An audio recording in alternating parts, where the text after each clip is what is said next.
What up, everyone? I'm Havoc, and I thought it was time for something new. Something different. Ladies and gents and those of unspecified gender, it's time for the very first countdown video on the channel.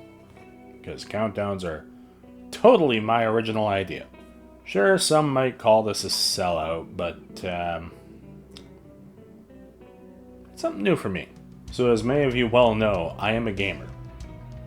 I am a very big gamer. Probably the biggest identifiable thing on the channel besides my ugly mug. So what better way to start countdowns than with my top 10 favorite games of all time? Well, top 10 games for now, because there's always potential for one to get dethroned by a new game coming out. Not likely, but the possibility is there. Now, fair warning, if you've been watching my channel, you should already know the top 4. But what about the others? What about the underdogs? Everyone loves an underdog, right? First, I gotta lay out the ground rules. First, I prefer to keep it one per franchise, the one exception being honorable mentions. Speaking of, second, I will include an honorable mentions section between 2 and 1 to share some of the spotlight with other games I love. And third, and this is the disclaimer, like most of my content, this is purely subjective. My opinion, no outside interference. You don't agree with me? Fine by me. Tell me your favorite games. Let's talk about it. Objectivity be damned, that shit is just boring to me, in my opinion. And if you're not done with that, I got 2 words for you. Oh yeah, I've already made that joke. Who am I kidding? So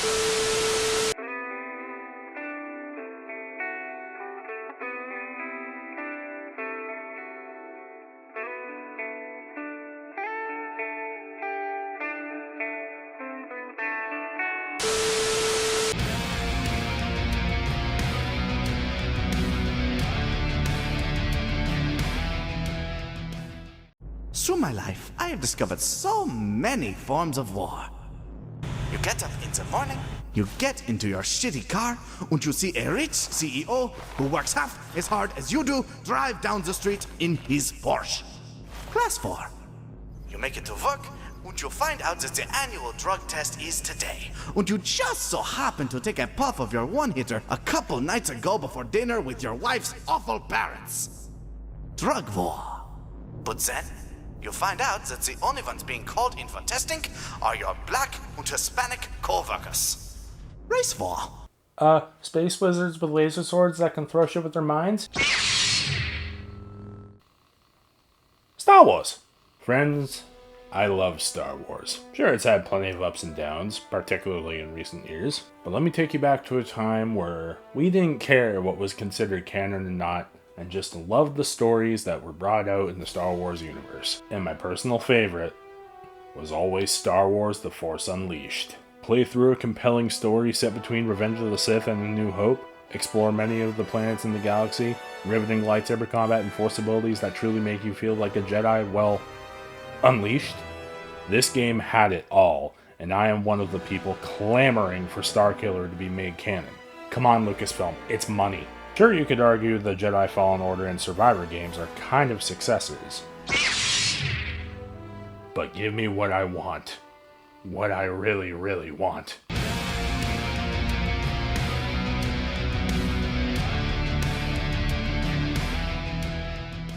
So you may have heard me talk about my love for Mortal Kombat in the past, but what I neglected to mention is Mortal Kombat isn't my favorite fighting game. That title goes to Soul Calibur 2. And besides the honorable mentions, this is the only fighter to make the cut for the top 10. Anyway, while Link being in the GameCube version was the main reason I played, he wasn't the reason I stayed. I loved this game's fighting system, being more technical yet freeform than Mortal Kombat and Street Fighter. So more in line with Tekken.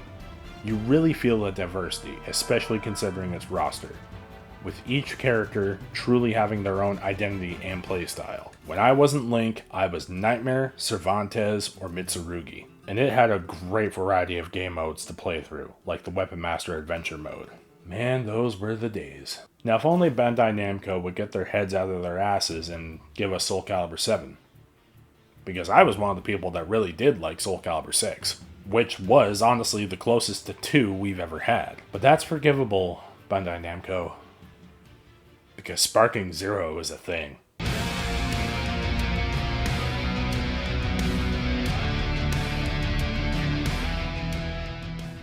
So here's a little question for you. What do you get when you mix the exploration, dungeons, and puzzles of Zelda with the combat of the old God of Wars with the art style of an edgy 14-year-old sketchbook? If you guessed Darksiders, you're absolutely right. And I ate up every bit of it. Because of course I did. I was that edgy 14-year-old with the sketchbook, and Darksiders 2 is my favorite of the bunch. Loads of exploration in a dark, fantastical atmosphere with a diverse cast of characters and loads of over-the-top combat with RPG-like elements where you play as one of the freaking 4 horsemen of the apocalypse, Death, who is a sassy bitch played beautifully by Top Dollar himself, Michael Wincott. Bring mankind back from extinction. Madness. If it's madness, then who better to show me the way? What's not to love? And though the series has kind of dwindled since, we got the announcement of a new one coming out, so one can hope it's a return to form. Please don't be a remake. Please don't be a remake. Please don't be a remake!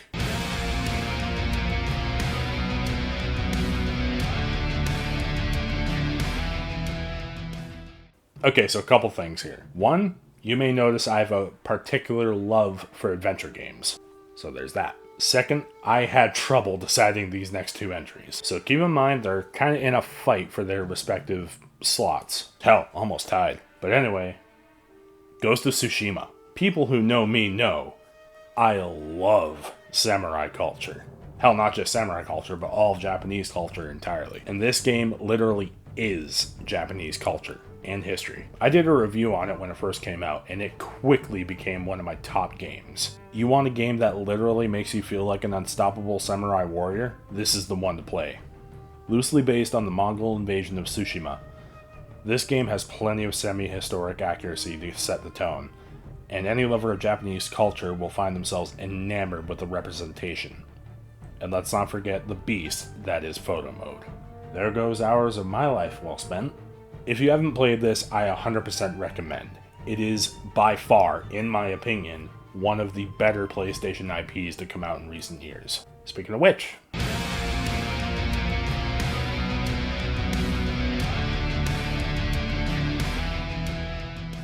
What? What the fuck? Hold it, I know what you're thinking. Why is this a tie? Well, it just didn't feel right separating the two. They act as one beautifully put together story. You play them back to back, it's a really smooth transition. You literally feel like you're just continuing on with some little adjustments.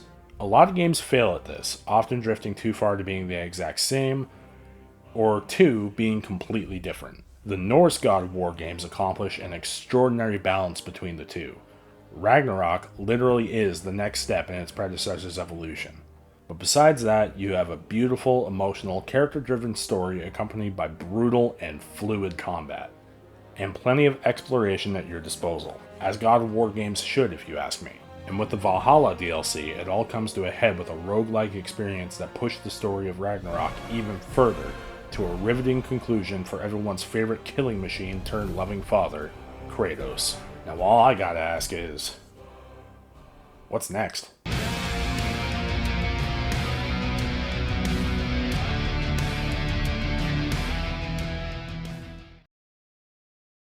Donkey Kong.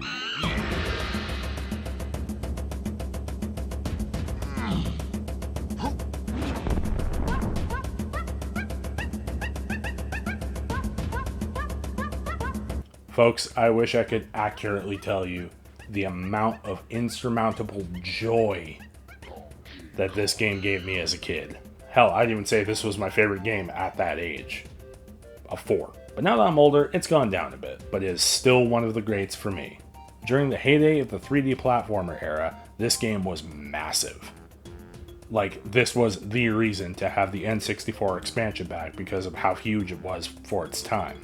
With the hub world on DK Island as well as 8 other levels to explore, and 5 playable Kongs, each with their own quirks and abilities, Chunky being my favorite.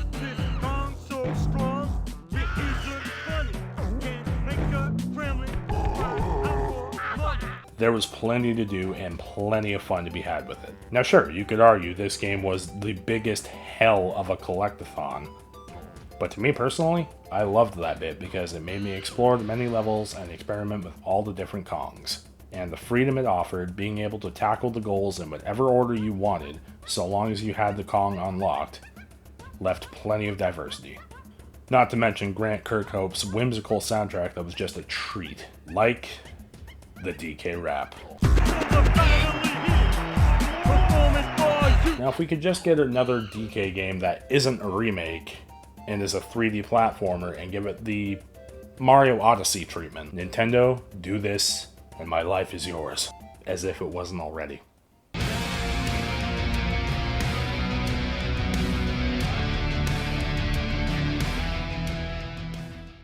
Oh boy, we're in the end game now, folks. It's time for the big four. The four horsemen, if you will. The Metallica, Anthrax, Slayer, and Megadeth of this list. So if you saw my RE4 remake review, you'll know which ones are coming. But we're gonna talk about them anyways. Starting off, the original Resident Evil 4. Now I've mentioned how much I love this game time and time again. Eerie atmosphere, the flawless transition from horror into action, the riveting combat, and the classic one-liners and quips from everyone's favorite RE protagonist, Leon S. Kennedy.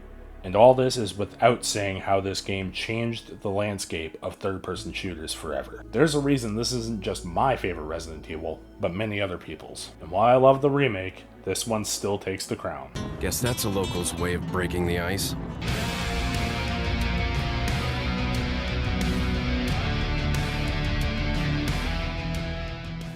And now we come to the only real shooter on this list. I have mentioned I am a huge Halo fan, and this one went neck and neck with Halo 2 for years, until one day I sat down and thought about it. And this one has more to love. For me, the armor customization was amazing, the gameplay was Halo with a few extra spices like the armor abilities, armor lock,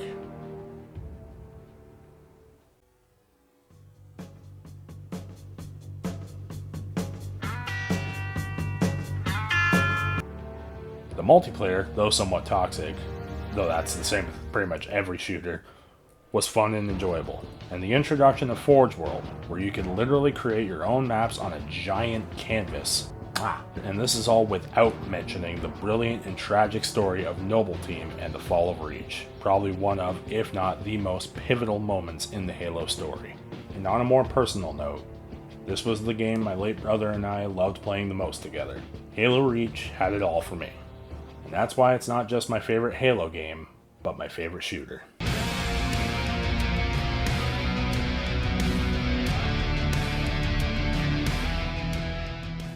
Now we come to my favorite story in all of gaming. And Metal Gear Solid 4, Guns of the Patriots, is the culmination of a 20-year saga. Retroactively, more like 25 if you play Peace Walker, Ground Zeroes, and Phantom Pain. Because, you know, prequels, filling in the gaps and whatnot. In good old Kojima fashion.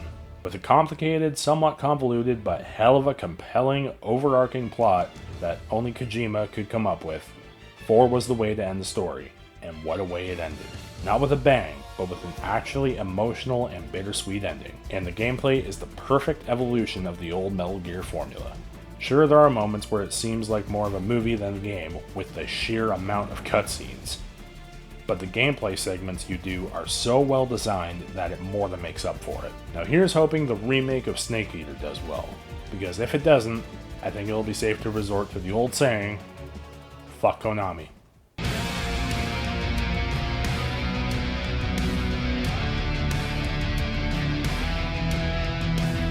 So for the honorable mentions, I'm just going to list off a bunch of games with a quick little montage of each to let you guys get a look at other games I like. Let's go.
Was there any doubt?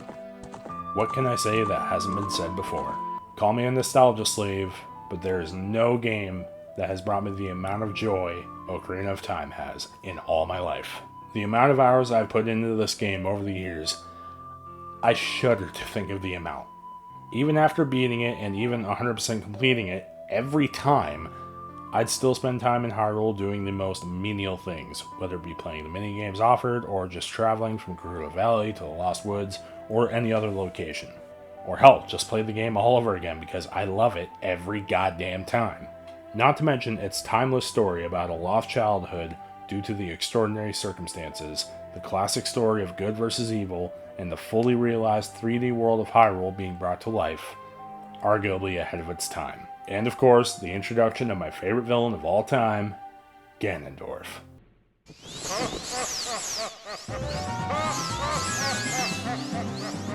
Ocarina of Time will probably, most likely, never be topped, because Stone Cold Gallant Havoc said so. Oh, brother, this guy stinks! So there you have it. Those are my top 10 favorite video games, with some little honorable mentions sprinkled in. Wow, this has been a fun one to work on. I'm going to try and do some more countdowns in the future. I don't want them to be overly common. Maybe once every, 10 uploads or so. I'm not sure. We'll see. I say uploads and not any given amount of time because with my track record, I don't want to make any promises I can't guarantee. But anyway, what are some of your favorite games? Drop a comment. Let's talk about it. But in the meantime, folks, I am Gallant Havoc. Wreak some havoc, and I'll see you in the next one.